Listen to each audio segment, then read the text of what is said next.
Hello everyone. तो हमने क्या पढ़ा था, हम स्टार्ट किए हैं मैट्रिसेस को समझना। तो बेसिकली हम मैट्रिसेस देखे थे क्या होता है, जिसमें कि स्क्वायर मैट्रिसेस हमने देख लिया था, रो मैट्रिसेस देख लिया था, कॉलम मैट्रिसेस देख लिया था, आइडेंटिटी मैट्रिसेस देख लिया और डायगोनल मैट्रिक्स। तो अब हम बात करते हैं कि इससे आगे और कौन कौन से मैट्रिसेस हो सकते हैं। तो हमने ये सब देख लिए थे, तो हम नेक्स्ट हम देख रहे हैं कि नल मैट्रिसेस होती क्या है। नल मैट्रिसेस, नल मैट्रिस, नल इसका नाम ही देख रहे हैं आप, नल मैट्रिस, नल कुछ नहीं मतलब नल मैट्रिस। नल मैट्रिसेस की बात आई थी। नल मैट्रिस क्या होता है? नल जिसके सारे ही एलिमेंट जीरो हों। जैसे कुछ भी लिख दो, स्क्वायर भी हो, नॉन स्क्वायर भी हो, कोई दिक्कत नहीं है, सेम रो, लेकिन सारे ही जीरो। तो इसमें कुछ ज़्यादा समझना नहीं है। जीरो के अलावा कुछ दिखे तो नल मैट्रिक्स होगा ही नहीं। तो all elements are zero, should be zero, then that matrix known as null matrix. मतलब हर जगह पे ही जीरो ही जीरो, जीरो ही जीरो दिखे तो नल मैट्रिक्स। इसका भी बहुत सारे एप्लीकेशन है, अभी हम एडवांस लेवल में पढ़ेंगे।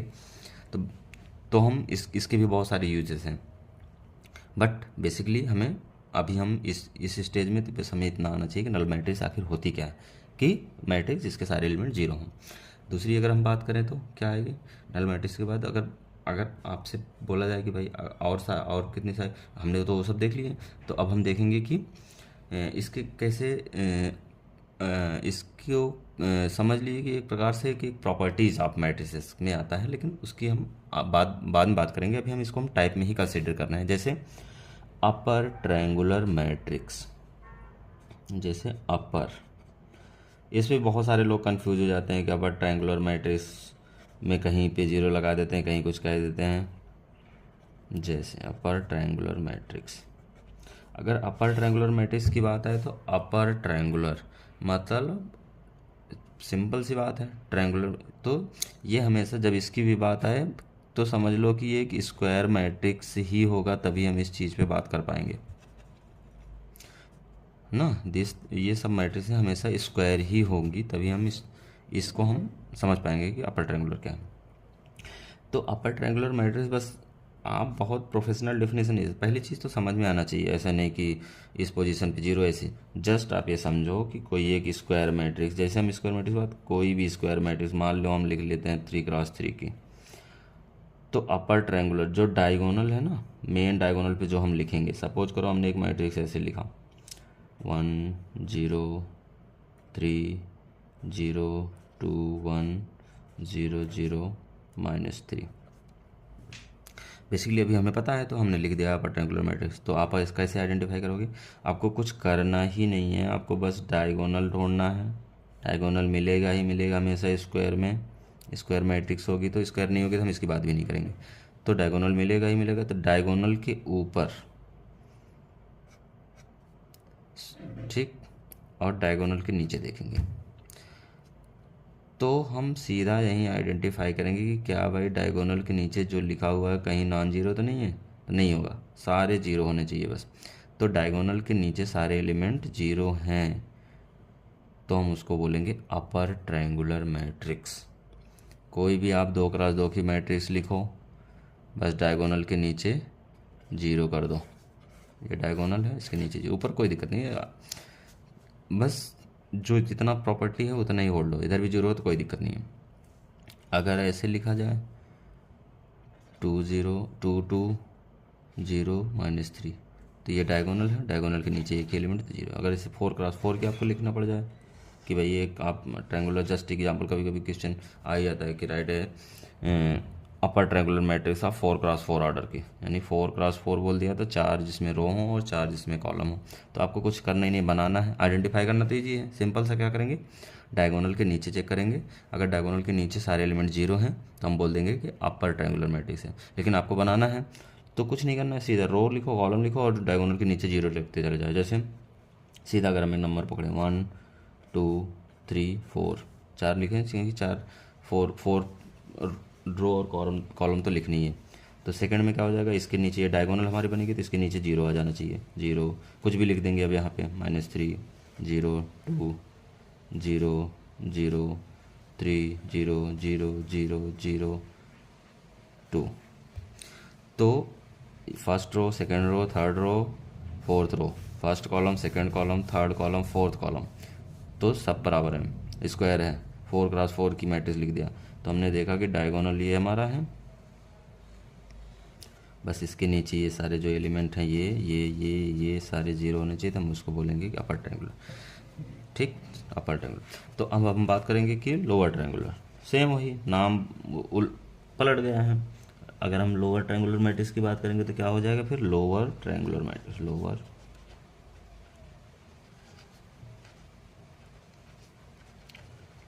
Triangular matrix.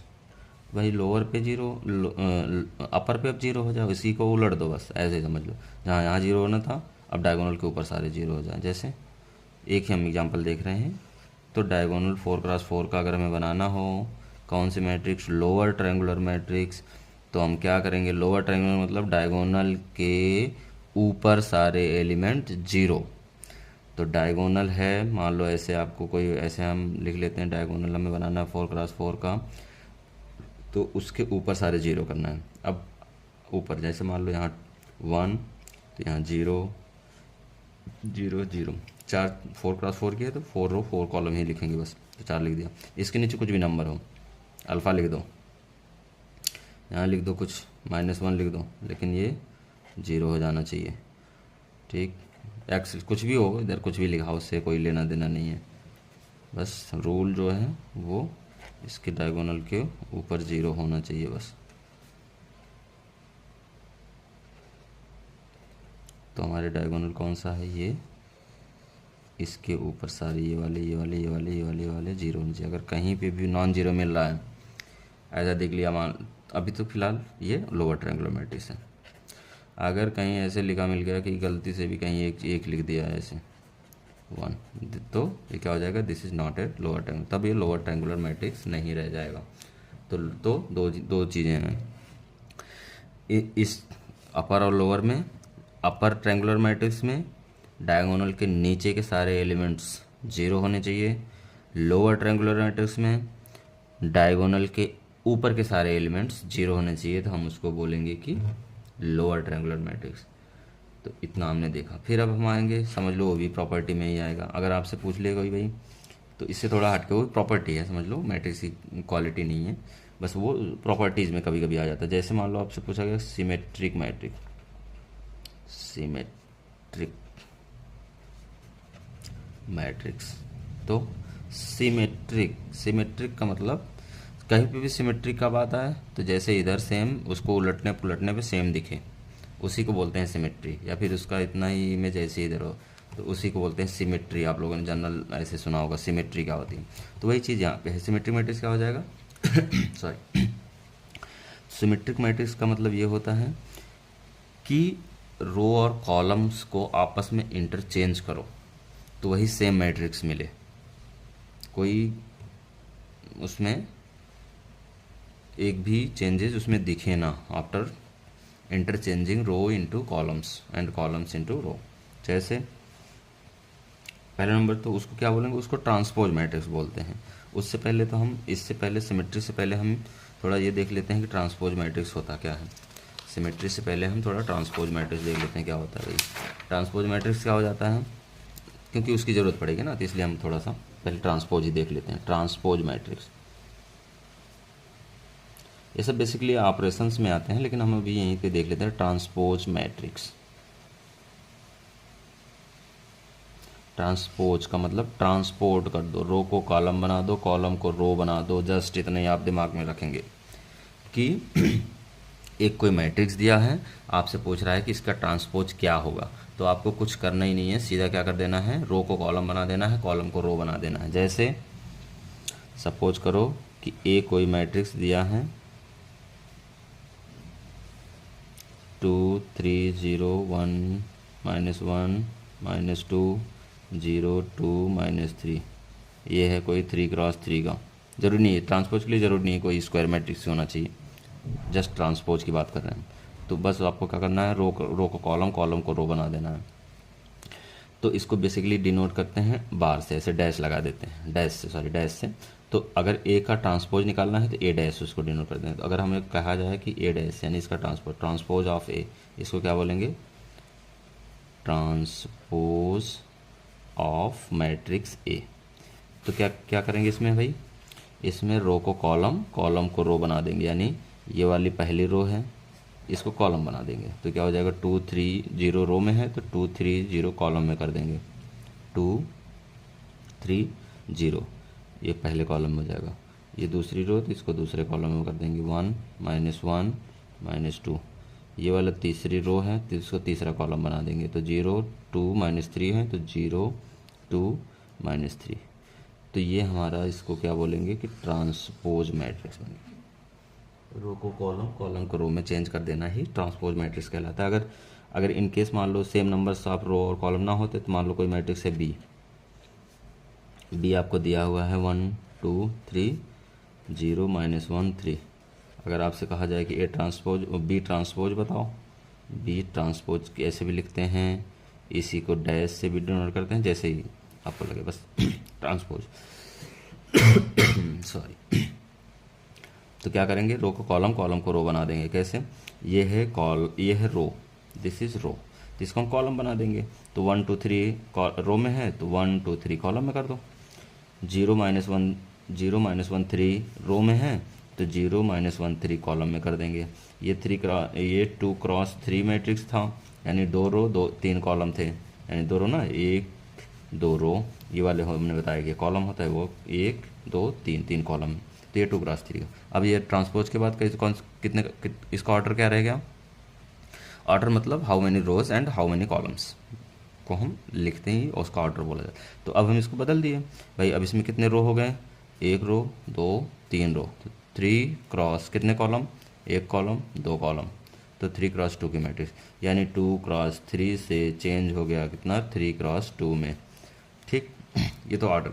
तो बस आपको इतना ध्यान रखना है कि रो को कॉलम में, कॉलम को रो में चेंज कर देना ही वो उस मैट्रिक्स को ट्रांसपोज मैट्रिक्स। तो अब इनसे पहले जिसकी बात करने जा रहे थे उसको सिमेट्री मैट्रिक्स, जैसे सिमेट्रिक मैट्रिक्स, सिमेट्रिक मैट्रिक्स, इसको कैसे डिफाइन करेंगे। सिमेट्रिक मैट्रिक्स वो मैट्रिक्स जब कोई मैट्रिक्स ए हो और बदल दो तो भी दोनों बराबर ही रह जाए, कुछ अंतर दिखे ही ना, जबकि अंतर तो होता ही, ऑब्वियस सी बात है। जैसे हमने देखा इसको ट्रांसपोज किया, यहाँ 1 था तो यहाँ 3 आ गया, जबकि यहाँ पे बराबर नहीं है। जैसे हम इसको किया, हम ये तो ऐसे भी दिख रहा है बराबर नहीं है, ये दोनों मैट्रिक्स बराबर ही नहीं है। लेकिन ऐसा करने पे अगर दोनों मैट्रिक्स सेम रह जाएं तो उसको हम बोलेंगे सिमेट्रिक मैट्रिक्स। जैसे अगर आपसे कोई सिमेट्रिक मैट्रिक्स का एग्जांपल पूछे तो आप क्या करोगे, 2 3 3 -1, एक कोई मैट्रिक्स मान लो ए दिया है, आपको ए ट्रांसपोज निकालना है, ए ट्रांसपोज